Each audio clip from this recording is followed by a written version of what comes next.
Welcome back to the Haunted Estate, my fellow dark mystery lovers. I'm your host, Selena Myers, but you probably know that. Doesn't matter, because today we are going to unwrap some presents you definitely don't want under your tree, because they're dark and they're spooky. Alright. While most of us associate the 25th of December with twinkling lights and warm cookies and cheerful carols, history has a way of painting even the brightest days with shadows. And today's we are going to look at moments when Christmas joy was transformed into unimaginable horror. So grab your hot cocoa and settle in, because these stories might just make you grateful for your awkward family dinners. You know which uncle I'm talking about. First up, the Lawson Family Massacre, when Silent Night turned deadly. All right, so it's Christmas morning, 1929. The Great Depression has its grip on America. But in rural North Carolina, the Lawson family is getting ready for their holiday celebrations. The smell of fresh-baked pie wafts through their modest farmhouse. 7 children are buzzing with excitement, wondering what small gifts their parents might have managed to get them, despite all the hard times. But Charles Lawson had different plans for his family that Christmas morning. And let me tell you, they didn't involve presents or turkey dinner. No, because this is the Haunted Estate, of course. Now, what makes this story extra creepy is what happened the day before the massacre, just days earlier. Charles took his entire family into town to get their photographs taken, something that poor farming families rarely did in those days. He bought everyone new clothes, made sure they looked their absolute best. It was like he wanted one perfect family moment frozen in time before he destroyed everything. On Christmas Day, Charles sent his eldest son Arthur on an errand to town. The simple act saved Arthur's life, but condemned him to a lifetime of wondering why his father spared him alone. While Arthur was gone, Charles began his methodical rampage. First were his daughters, Carrie and Maybelle, who he shot as they left the house to visit their uncle's place. Then he turned his attention to his wife Fanny and their youngest daughter, Mary Lou, just 4 months old. The baby, well, I'll spare you those details. His sons, James and Raymond, tried to run, but they never stood a chance. Finally, little Marie, age 17, attempted to hide in the tobacco barn, but Charles did find her too. Here's what makes it even more disturbing. After killing his whole family, Charles didn't just end things quickly. No, he took time to position each body, crossing their arms over their chests and placing rocks under their heads like macabre little pillows. He even made sure to leave tobacco under his wife's head. A gruesome parody of thoughtfulness. When Charles walked into the woods, he sat down against a tree and decided to check out. When his body was found, they discovered that he had left a note in his pocket that read simply, "Goodbye, everybody." Not exactly what you would call closure. But wait, because this story has an extra twist that makes it even more unsettling. Charles' brother, Marion, yes, the uncle, whose house these girls were heading to when they were saw an opportunity in this tragedy. Within days of the funerals, he opened up the house as a murder house and a tourist attraction. That's right, he charged people 25 cents to walk through the home where his own relatives had been slaughtered. People came from miles around to gawk at the bullet holes and the bloodstains. The grand finale of the tour, a display of the actual Christmas gifts the children never got to open. Some say it was just Marion trying to make ends meet during the Depression. Others call it the ultimate betrayal. Either way, it adds another layer of darkness to an already pitch black tale. Let's take a little break from that video and talk about a game that I am just having a blast with. It brings the excitement of live bingo right to your phone. Bingo Showdown lets you play tournament style where you can play up to 70,000 other players at a time. And the best part is literally anyone can play as long as you can follow simple bingo rules. Are you ready to jump in on this crazy rodeo? I'm gonna win. I got first place once, I did. G54, I got it. G47. Nope. N33, come on! I-30, got it! G51, got it. 072, got it! Ah! I lost! So guys, saddle up and prepare for the best live bingo games you have ever experienced. Go to the link in my description and check it out. Thank you so much for sponsoring the show, and let's get back at it. I'm gonna win. Next up, we have the Christmas Eve Express to nowhere, the Tangiwahi disaster. Let's hop aboard another dark Christmas story, this time in New Zealand, 1953. The night before Christmas, 285 passengers boarded the overnight express train from Wellington to Auckland. They were heading home to their families, probably dreaming of tomorrow's festivities. Some had wrapped presents tucked away in their luggage. Others might have been mentally rehearsing Christmas carols or planning their holiday feasts. But Mother Nature had other plans, and they were involved in a volcano named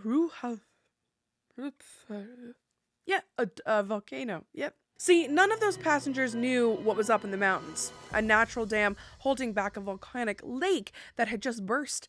A massive wall of water and mud and volcanic debris was racing down the river, headed straight for the railway bridge, the same bridge that their train was about to cross.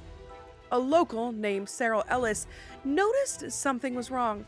He tried to warn the train, running along the tracks, waving a torch. The driver saw him and hit the brakes, but physics isn't kind when you've got tons of steel moving at a high speed, and the train couldn't stop in time. As the engine rolled onto the bridge, the structure, already weakened by the lahar, that is the technical term for volcanic mud flow, in case you were wondering, gave way. What followed was nothing short of a nightmare. 5 second-class carriages and 1 first-class carriage plunged into the raging torrent below. Here's where the story gets particularly heart-wrenching. Among the passengers were a newly engaged couple, Nerissa Larkett and Charles Jennings. As their carriage filled with water, Charles managed to break a window. He got Nerissa out first, then followed. They clung to each other in the violent current, but eventually the force of the water tore them apart. Charles survived. Nerissa became one of the 20 passengers whose bodies were never found. A total of 151 people lost their lives that night. Think about that.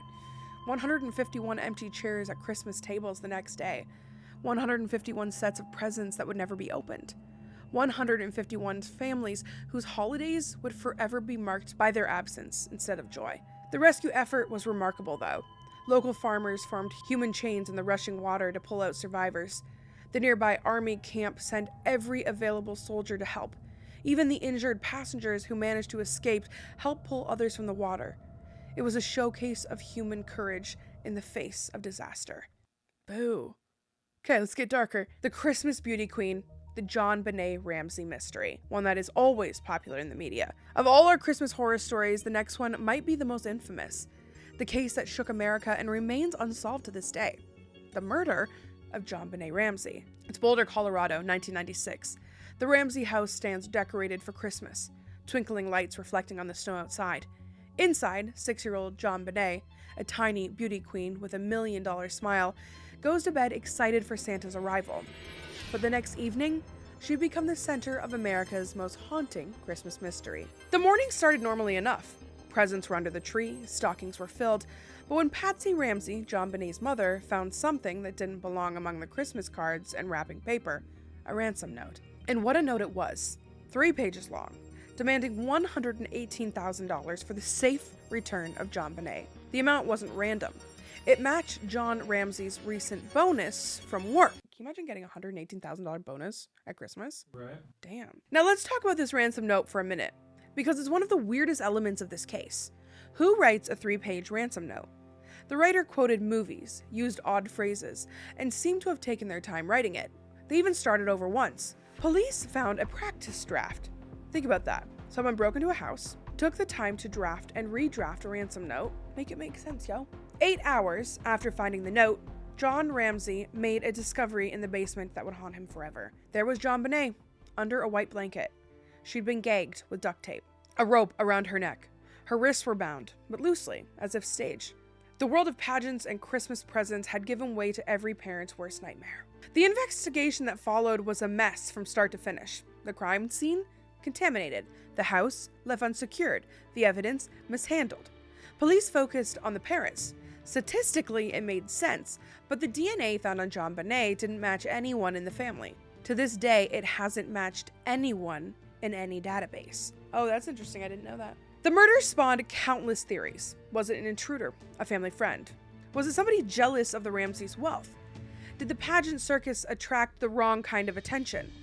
The questions pile up like unwanted Christmas presents, but answers remain as elusive as Santa himself. Next up, we have the Christmas Eve hijacking, when terror took flight. Let's shift our sleigh over to Algeria. Christmas Eve, 1994. Air France flight 8969. 69! It sits on the tarmac packed with 220 passengers, ready to head home for the holidays. But 4 men had a different plan for this Christmas flight, and it didn't involve delivering presents. Armed with AK-47s, dynamite, and homemade grenades, members of a militant Islamic group stormed the plane. Now, hijackings weren't uncommon in Algeria, but at the time, this was different. These men weren't interested in negotiations or demands. They had one simple, terrifying plan: turn that plane into a flying bomb and crash it into the Eiffel Tower. Does this sound familiar? It should. This was like a dress rehearsal for 9/11 7 years early. The hijackers started their reign of terror by checking passports. They were looking for French citizens, and when they found 3, what followed was a gross parody of Christmas selection. Instead of choosing presents, they chose victims. 3 passengers were executed, their bodies dumped on the tarmac and discarded like wrapping paper. For 2 days, the plane sat on that Algerian runway. The temperature inside soared to unbelievable levels. Passengers weren't allowed to move.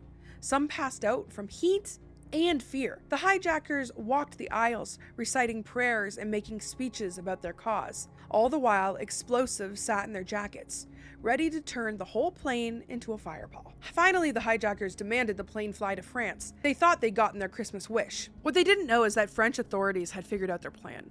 When the plane landed to refuel, the French Special Forces launched Operation Valentine. Elite commandos scaling a passenger jet while sharpshooters take position.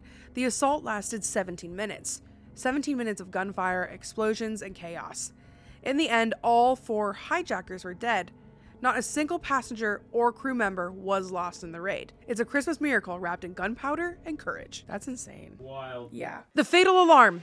The Italian Hall disaster. Now let's travel back to 1913 to a place called Calumet, Michigan. It's Christmas Eve and the copper miners are on strike. Times are hard, but the community has pulled together to give their children a proper Christmas celebration in the Italian Hall. The hall is packed with hundreds of people, striking miners, their wives, and about 175 children. There is a Christmas tree, presents for their kids, and for a few hours, everyone can forget about the strike and their empty stomachs. The children have just started receiving their gifts when somebody, we still don't know who, shouted those fatal words: "Fire!" There was no fire. Let me repeat that. There was no fire. But in that crowded hall, with one narrow staircase leading to the exit, truth didn't matter. Panic did. What followed was a nightmare in slow motion. People rushed for the stairs. The only way out, someone tripped. It was the crush of bodies. People fell on top of each other. The stairway became a death trap. Those at the bottom were crushed by the weight of those above. Those at the top were pushed forward by the crowd behind them. The cruel irony? The doors at the bottom of the stairs opened inward. The weight of the fallen bodies made it impossible to open. The very doors meant to help people escape became their prison. When it was over, 73 people lay dead on those stairs. 59 of them were children. Let that sink in. 59 people who had been waiting for Santa just moments before. Christmas presents lay scattered unclaimed on the hall above. Parents who'd gone to give their children a happy Christmas instead had to identify their broken bodies. Some witnesses claimed that they saw a man wearing a button from the Anti-Union Citizens Alliance running away after shouting fire. Others said it was just a tragic accident. The truth died on those stairs with those victims. So why tell these stories? Why darken the holiday season with tales of such horror? Well, guys, there's a method to this macabre madness. First, these events remind us that tragedy doesn't check the calendar. It doesn't care if it's Christmas or any other day. The universe doesn't schedule its disasters around celebrations. But it's precisely the contrast between the joy we associate with Christmas and the darkness of these events that makes them so powerful, so memorable. Second, these stories show us something about human nature. Yes, they show us humanity at its worst, the loss and murders. But they also show us humanity at its best. The rescue workers who helped with the train accident, or the French commandos who helped save Flight 8969. And finally, these stories serve as reminders that life is precious and unpredictable, that the presents under our trees and the food on our tables isn't guaranteed, that the people around us might not be here next Christmas. But guys, don't let these tales ruin your holiday spirit. Instead, let them deepen your appreciation for what you have. Let them remind you to hug your loved ones a little tighter, to make that phone call that you've been putting off, to mend that family rift that's been going on for too long. Because here's the thing about Christmas. It's not really about the presents or the decorations or the perfect dinner. It's about connection. It's about being there for each other. It's about creating moments that become memories.